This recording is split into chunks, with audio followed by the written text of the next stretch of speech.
आधुनिकता के इस युग में बिजली हमारे जीवन की एक जरूरत बन चुकी है। घर से लेकर उद्योगों तक, ट्रेनों से एयरपोर्ट तक और हर जगह बिजली के बिना काम करना लगभग असंभव है। लेकिन छत्तीसगढ़ के सूरजपुर जिले में आज भी ऐसे कई गांव हैं जहां आजादी के 78 साल बाद भी बिजली की रोशनी नहीं पहुंच पाई है। इन गांवों के लोग 6 दिनों से अपने गांव को अंधकार से बाहर निकालने के लिए अनिश्चितकालीन हड़ताल पर बैठे हैं। सूरजपुर की यह कहानी सिर्फ बिजली की नहीं बल्कि विकास और अधिकारों की लड़ाई की भी है। इसी पर हमारी खास रिपोर्ट देखिए, इन ग्रामीणों के संघर्ष और उनकी पीड़ा को, जो आधुनिक दुनिया के बावजूद अभी भी अंधकार से जूझ रहे हैं।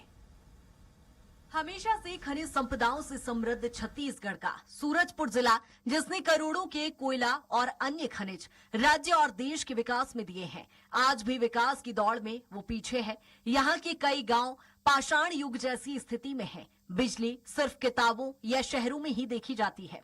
सालों की मांग और शिकायतों के बाद भी इन गांवों की तस्वीर नहीं बदली और अब 17 गांव के लोग अनिश्चितकालीन हड़ताल पर बैठ गए हैं। सिर्फ 17 गांव विद्युत विहीन गांव हैं। वहाँ लगभग आबादी 25 से 30 हजार होंगे और इन सारे बच्चों का भविष्य खराब कर रही है सरकार और जिला प्रशासन, जिसको हम देखा कर रहे हैं। अब इस बात को दबने नहीं दिया जाएगा, चाहे जो भी कुछ हो जाएगा, मर जाएंगे मिट जाएंगे, लेकिन हड़ताल खत्म नहीं होगा। डिबरी के सहारे जीवन यापन करने वाले ग्रामीणों का आंदोलन 6 दिनों से जारी है। सर्द हवाओं और कड़ाके की ठंड ने भी इन लोगों के हौसले नहीं हिला पाया।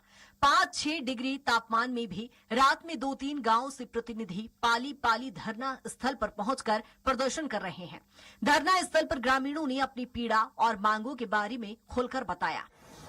बिजली आपूर्ति की मांग को लेकर 17 गांव के लोग अनिश्चितकालीन हड़ताल पर हैं। बिहारपुर में ये हड़ताल जारी है, लेकिन प्रशासन के किसी भी अधिकारी ने अब तक इनकी सुध नहीं ली है और ये अपनी मांगों को डटे हुए हैं। इस समय मैं बता दूं, मैं बिहारपुर में मौजूद हूं और इस समय जो समय हो रहा है वो रात के लगभग 1 बज रहे हैं। टेम्परेचर की बात करें तो कड़ाके की ठंड पड़ रही है, 5 डिग्री का तापमान है। मैं यहाँ पे आपको अपने सहयोगी को बोलना चाहूंगा कि वो आपको पहले यहाँ की स्थिति दिखाए। यहाँ पे जो लोग बैठे हुए हैं ये अपनी मांगों को लेकर बैठे हुए हैं। 17 गांव के लोग आज भी बिजली आपूर्ति जहां पे नहीं है, अंधार में रहकर सिर्फ अपनी मांगों को प्रशासन मनवाने के लिए इस कड़ाके की ठंड में यहाँ पे बैठे हुए हैं। इस 17 गांव से पाली पाली में लोग यहाँ पे अपना आके यहाँ पे धरना देते हैं और हर गांव से 2-3 गांव से जो प्रतिनिधि है वो यहाँ पे रात को देते हैं। सुबह 150 की संख्या में लगभग यहाँ पे ग्रामीण मौजूद रहते हैं जो यहाँ पे अपनी हड़ताल करते हैं। हम सीधे उन तक पहुंचेंगे, उनसे उनकी मांगे जानेंगे। क्या नाम है? जी, मेरा नाम अशोक जायसवाल है। मैं बिहारपुर के मोहली का रहने वाला हूँ। अनिश्चितकालीन हड़ताल पे है, लेकिन अभी तक हमारी मांगे पूर्ण नहीं हुई है, न ही हमें किसी भी प्रकार के प्रशासन द्वारा आश्वासन मिला है। अशोक जी, ये बताइए क्या जरूरत पड़ी कि इतने कड़ाके की ठंड पड़ी, 5 डिग्री तापमान है जिसमें तो लोग ठिठुर जा रहे हैं, आप लोग यहाँ पे अनिश्चितकालीन हड़ताल कर रहे हैं, ऐसे क्या मजबूरी आन पड़ी है? आने पड़ी है कि हमारे क्षेत्र में जो कि सौर ऊर्जा प्लांट लगाई गई थी, जो कि किसी भी तरह से सक्सेस नहीं है, न हमारा उसमें पढ़ाई हो पाता है। हमारे बच्चे जो हैं वो स्कूल का अब क्या बोला जाए भी आप लोग को कि क्या स्थिति हो गया है, जो कि वो बच्चे लोग सुबह स्कूल से आते हैं, शाम को जब जैसे वापस जाते हैं उनको लाइट की सुविधा नहीं रहने की वजह से उनके जो स्कूल से मिले हुए क्वेश्चन उसका आंसर तक लिखने के लिए नहीं है। ढिबरी जलाते हैं तो कहीं जाके खाना पीना बनता है। इस वजह से हम लोग इन ग्रामीणों की लड़ाई सिर्फ सुविधाओं के लिए नहीं बल्कि उनके मौलिक अधिकारों की मांग है। फिलहाल सत्ताधारी जनप्रतिनिधियों ने खुद को दूर रखा है, लेकिन विपक्षी कांग्रेस ने आंदोलन का समर्थन किया और पूर्व उप मुख्यमंत्री टीएस सिंहदेव ने कई सवाल खड़े किए हैं।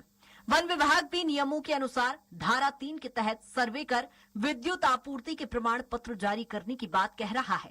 जैसे ही मेरे संज्ञान में ये बात आई कि कुछ वन क्षेत्रों में एनओसी के कारण ही बिजली नहीं पहुंच पाए हैं, तो मैंने पिछले सप्ताह जो दौरा किया था उस क्षेत्र का, बिहारपुर क्षेत्र का, तो और सारे क्षेत्र को मैंने विजिट भी किया।